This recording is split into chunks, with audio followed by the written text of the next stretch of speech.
கிறிஸ்துவுக்குள் மிகவும் பிரியமானவர்களே, ஆண்டவராய் இருக்கிற இயேசு கிறிஸ்துவின் நாமத்தில் அன்பின் வாழ்த்துக்கள், கிருபையும் சமாதானமும் உங்களில் பெருகுவதாக. இன்றைய தியானத்திற்கென்று நம்ம தியானிக்கிற வேத வசனம் பரிசுத்த மத்தேயு 22 அதிகாரம் 39வது வசனம்.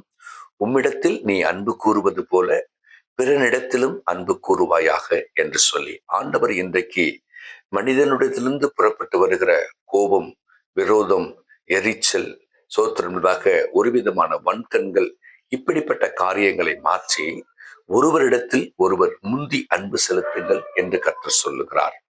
ஒருமுறை அன்னை தெரேசா தொழு நோயாளிகளுக்கென்று அவர்கள் தன்னுடைய வாழ்க்கையை அர்ப்பணித்துக் கொண்ட ஒரு தாயார். அந்த அம்மையார் இந்த தொழு நோயாளிகளினுடைய சிகிச்சைக்காக பட்டணங்களிலும் தெருக்களிலும் காணிக்கைகளை, உதவி காணிக்கைகளை வாங்கி கொண்டு கடந்து வருகிறார்கள். ஒரு முறை ஒரு கார்ல அமர்ந்திருக்கிற ஒரு செல்வந்தன் ஒருவரை பார்க்கிறாள். அந்த அவர்களிடத்துல உதவி கேட்கும்படி இந்த அம்மையார் கடந்து சென்று, ஐயா, நாங்கள் தொழு நோயாளிகளுக்கென்று மருத்துவத்திற்காக நாங்கள் காணிக்கை சேர்க்கிறோம். எனவே உங்களால் இயன்ற காணிக்கையை கொடுத்து உதவும்படி அன்பாய் கேட்கிறேன் என்று சொல்றாங்க. அந்த எஜமான் பலத்த கோபத்தோடு காரி அன்னை தெரேசாவுடைய முகத்திலே அவன் துப்பி விடுகிறான். அவருடைய எச்சிலெல்லாம் அவருடைய முகத்திலே படுகிறது. அந்த தாயார் சற்றும் சங்கோஷப்படாதபடிக்கு, கோபப்படாதபடிக்கு தன்னுடைய சேலையினுடைய முந்தானையை எடுத்து தன்னுடைய முகத்தை முழுவதும் துடைத்து விட்டு, ஐயா, எனக்கு நீங்கள் தர வேண்டிய வெகுமதியை கொடுத்தீங்க, இந்த தொழு நோயாளிக்காக கேட்டதை கொடுக்கலையே என்று சொன்ன பொழுது அந்த செல்வந்தன் ஆச்சரியப்படுகிறான். இவ்வளவு அந்த அம்மாவை நான் வெட்கப்படுத்தியும் கூட இந்த அம்மையார் அதை படுத்தி கவலைப்படாதபடிக்கு இந்த தொழு நோயாளிகளுக்காக இவர்கள் உதவி கேட்கிறார்களே, இவருடைய அன்பு எவ்வளவு பெரியது என்று சொல்லி அந்த அம்மையாரிடத்துல மன்னிப்பு கேட்டானாம். தன்னால் இயன்ற காணிக்கை அங்கே கொடுத்தானாம். அன்பு தேவனுடைய ஜனமே, இன்றைக்கு அந்த அம்மையார் தேவனுடைய அன்பு அவர்களுக்குள்ளாய் இருக்கிறபடியினாலே தேவனுடைய சோத்திரமாக ஊழியத்தை நிறைவேற்றி இன்றைக்கு தேவனுடைய சமூகத்தில் இலைப்பாரி கொண்டிருக்கிறார்கள். அன்பு தேவனுடைய ஜனமே, நீங்களும் நானும் கூட இந்த கோபம் என்கிற காரியத்திலே சினம் கொள்ளாதபடிக்கு, விரோத மனப்பான்மை நம்முடைய உள்ளத்திலே இல்லாதபடிக்கு ஒருவரை ஒருவர் நேசிப்போம்.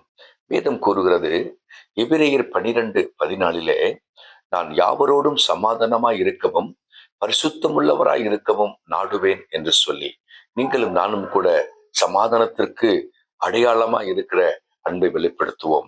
2 மத்தேயு 5 அதிகாரம் 44வது வசனம் கூறுகிறது, என்னை பகைக்கிறவர்களுக்கு நன்மை செய்வேன், என்னை நிந்திக்கிறவர்களுக்காகவும் துன்பப்படுத்துகிறவர்களுக்காகவும் ஜெபம் பண்ணுவேன் என்று சொல்லி இந்த அன்பினுடைய இன்னொரு வெளிப்பாடு, அவர்களை நேசிக்கிறதனுடைய வெளிப்பாடை ஜெபம்தான். மற்றவர்களுக்காக ஜெபம் செய்வோம். 3 ரோமர் 16 அதிகாரம் 20 கூறுகிறது, சமாதானத்தின் தேவன்தாமே சீக்கிரமாய் சாத்தானை என் கால்களின் கீழே நசுக்கி போடுவார் என்று சொல்லி அங்கே வேத வசனம் கூறுகிறது. அன்பு கர்த்தருடைய பிள்ளைகளே, ஆவரோடும் சமாதானமாய் இருக்க கற்றுக்கொள்ளுவோம்.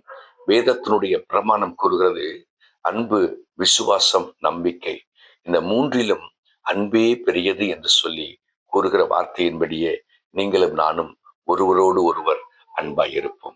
ஜெபம் செய்வோமா? நல்ல ஆண்டவரே, எங்கள் அன்பு இயேசு சுவாமி, இந்த அருமையான நாளிலே ஆண்டவரே சோத்திரக யாவரோடும் நீங்கள் சமாதானமாய் அன்பாய் இருங்கள் என்று சொன்ன இந்த வாக்குத்தத்த வார்த்தை என் பிள்ளைகளுடைய வாழ்க்கையில் நிலைவரப்படட்டும். தேவனுடைய கிருபை இழந்து போகாதபடிக்கு ஆண்டவருடைய வருகையில் நாங்கள் எடுத்துக்கொள்ளப்படுவதற்கு, நாங்கள் பரிசுத்தமாய் வாழ்வதற்கு, சமாதானத்தினுடைய கர்த்தவை செயல்பாடாய் இருக்கிற அன்பு எங்களுக்கு மிகுதியாய் இருக்கும்.